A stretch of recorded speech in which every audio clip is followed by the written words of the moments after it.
64ാമത് Subroto Mukherjee cup സംസ്ഥാന വനിതാ football ടൂർണമെന്റിന് ശ്രീകൃഷ്ണപുരം ഹയർ സെക്കൻഡറി സ്കൂൾ ഗ്രൗണ്ടിൽ ഉജ്ജ്വല തുടക്കം. ആദ്യ ദിവസം 28 ടീമുകളാണ് മാറ്റുരച്ചത്. Ottapalam MLA advocate K Premkumar tournament ഉദ്ഘാടനം ചെയ്തു.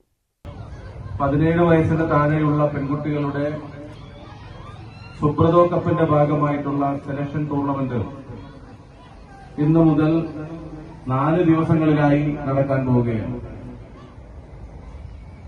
28 ടീമുകളാണ് ഈ മത്സരങ്ങളിൽ ആകെ പങ്കെടുക്കുന്നത്. ശ്രീകൃഷ്ണപുരം ബ്ലോക്ക് പഞ്ചായത്ത് പ്രസിഡന്റ് സുനിത ജോസഫ് അധ്യക്ഷത വഹിച്ച ചടങ്ങിൽ ജില്ലാ പഞ്ചായത്ത് അംഗം കെ ശ്രീധരൻ, ബ്ലോക്ക് പഞ്ചായത്ത് അംഗം വി പ്രജീഷ് കുമാർ, പൊതുവിദ്യാഭ്യാസ വകുപ്പ് ജോയിന്റ് ഡയറക്ടർ എ അബൂബക്കർ, ജില്ലാ വിദ്യാഭ്യാസ ഉപഡയറക്ടർ TS സലീന ബീവി, ചെർപ്പുളശ്ശേരി ഉപജില്ലാ വിദ്യാഭ്യാസ officer E Rajan, SSK block project coordinator NP Priyesh, school manager K Radhakrishnan, principal PS Arya, PTA president A Muraleedharan എന്നിവർ സംസാരിച്ചു. വിവിധ അധ്യാപക സംഘടനാ പ്രതിനിധികൾ, reception committee convener RT Biju തുടങ്ങിയവരും ചടങ്ങിൽ പങ്കെടുത്തു. ആദ്യ ദിവസം 28 ടീമുകളാണ് മാറ്റുരച്ചത്. Fishery SSS Poothara, TPM SSS Puthukara ടീമുകൾ റെഡിയാവേണ്ടതാണ്. ഇരു ടീമുകളും മൈപ്പണ്ണി ഉത്സവിക്കേണ്ടതാണ്. Fishery SSS Poothara, TPM SSS Puthukara ഇരു ടീമുകളും പരകയിൽ എത്തിച്ചേരേണ്ടതാണ്.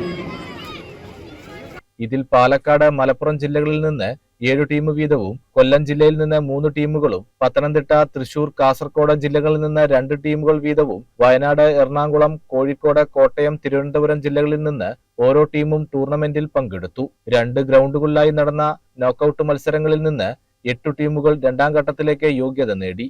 ചൊവ്വാഴ്ചത്തെ മത്സരങ്ങൾക്കായി 30 ടീമുകൾ തിങ്കളാഴ്ച വൈകുന്നേരത്തോടെ എത്തി. ചൊവ്വാഴ്ചത്തെ മത്സരങ്ങൾ വിജയിക്കുന്ന 8 ടീമുകൾ ഉൾപ്പെടെ ആകെ 16 ടീമുകളാണ് ബുധനാഴ്ച നടക്കുന്ന 2ാം ഘട്ട മത്സരത്തിൽ പങ്കെടുക്കുക. ടൂർണമെന്റിലെ വിജയികളെ കണ്ടെത്താനുള്ള ഫൈനൽ മത്സരം വ്യാഴാഴ്ച നടക്കും. വിജയികളാകുന്ന ടീം ഓഗസ്റ്റ് 19 മുതൽ 28 വരെ ഡൽഹിയിൽ നടക്കുന്ന സുബ്രതോ മുഖർജി കപ്പ് ദേശീയ ടൂർണമെന്റിൽ കേരളത്തെ പ്രതിനിധീകരിക്കും. CCN കടമ്പഴിപ്പുറം.